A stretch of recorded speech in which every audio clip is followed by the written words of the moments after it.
This episode is brought to you by State Farm. Knowing you could be saving money for the things you really want is a great feeling. Talk to a State Farm agent today to learn how you can choose to bundle and save with the Personal Price Plan. Like a good neighbor, State Farm is there. Prices are based on rating plans that vary by state. Coverage options are selected by the customer. Availability, amount of discounts and savings, and eligibility vary by state. You know that feeling when someone shows up for you just when you need it most? That's what Uber is all about.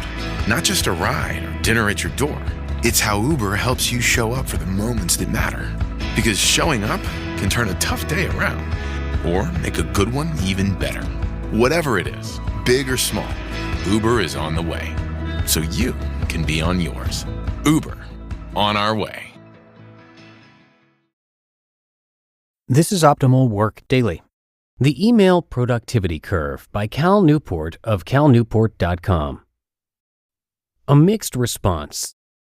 Late last year, Pew Research found that online workers identified email as their most important tool, beating out both phones and the internet by sizable margins. Almost half of the workers surveyed claimed that the technology made them feel more productive. As Pew summarized, email continues to be the main digital artery that workers believe is important to their job. Around the same time this research was released, however, Sir Cary Cooper, a professor of organizational psychology, made waves at the British Psychological Society's annual conference by identifying British workers' macho, always connected email culture as a factor in the UK's falling productivity. It now has the second lowest productivity in the G7. Cooper went so far as to advocate companies shutting down their email servers after work hours and perhaps even banning all internal email communication.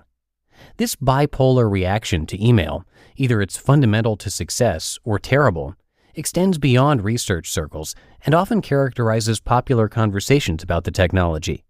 So what explains this oddly mixed reaction? The Email Productivity Curve. There's a picture of a curve on this post. Email productivity increases as you go from no email towards nonstop email, but you reach a max point and it falls to zero as the curve approaches nonstop email. At the leftmost extreme, in other words, no email use, productivity remains healthily above zero.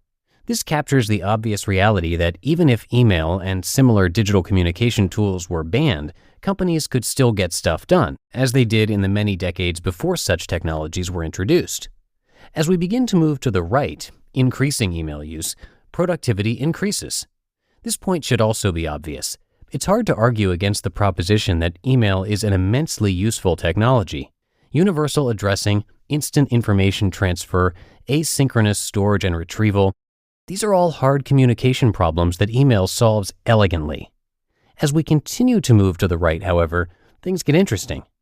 Eventually, we will arrive at a theoretical maximum point on the x-axis where all workers ever do is check and send emails.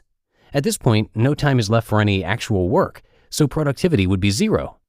If we step back, we see our three obvious observations tell us the following about any curve that describes a measure of productivity versus increasing email use. The curve will start above zero. It will rise for a while, and it will eventually decrease all the way down to zero. Any curve matching these criteria will feature two crucial points. One where the productivity produced by email use hits a maximum point, and a break-even point after which email use makes users less productive than if they didn't have email at all.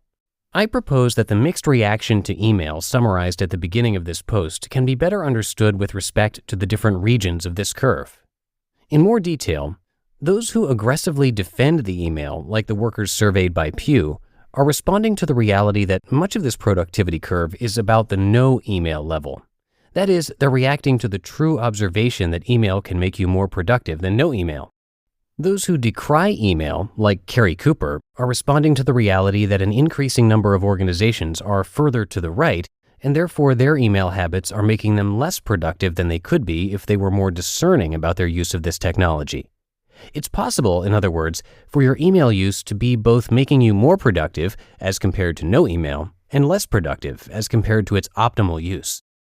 Holding both these thoughts in one's head at the same time can be confusing, thus explaining to some degree the muddled polarization of email rhetoric. From explanation to opportunity.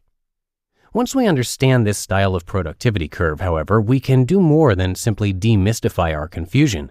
we can also recognize a major management opportunity. With few exceptions, email use arose organically within organizations, with little thought applied to how digital communication might best serve the relevant objectives.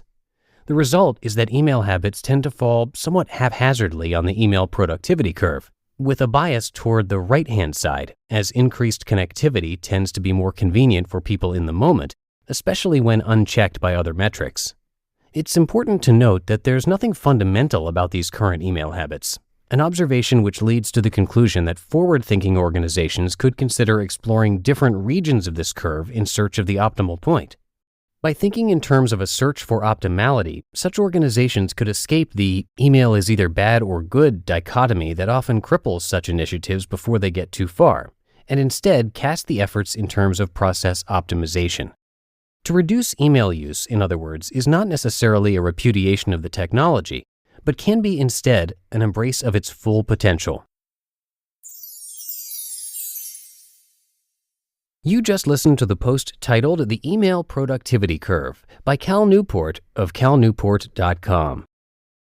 This episode is brought to you by Heyday. Feeling stressed? Take a moment for yourself with Heyday. Stroll through rows of golden wheat, tend to cute barnyard animals, and discover the joys of a digital farm retreat. You don't have to hop in a car or catch a plane. Escape to the farm at the tap of a finger. With Heyday, you're not just tending to a farm, you're tending to yourself. Heyday. Search Heyday, that's Hay space DAY, in your favorite app store. Heyday is a free-to-play mobile game and offers optional in-app purchases and random rewards.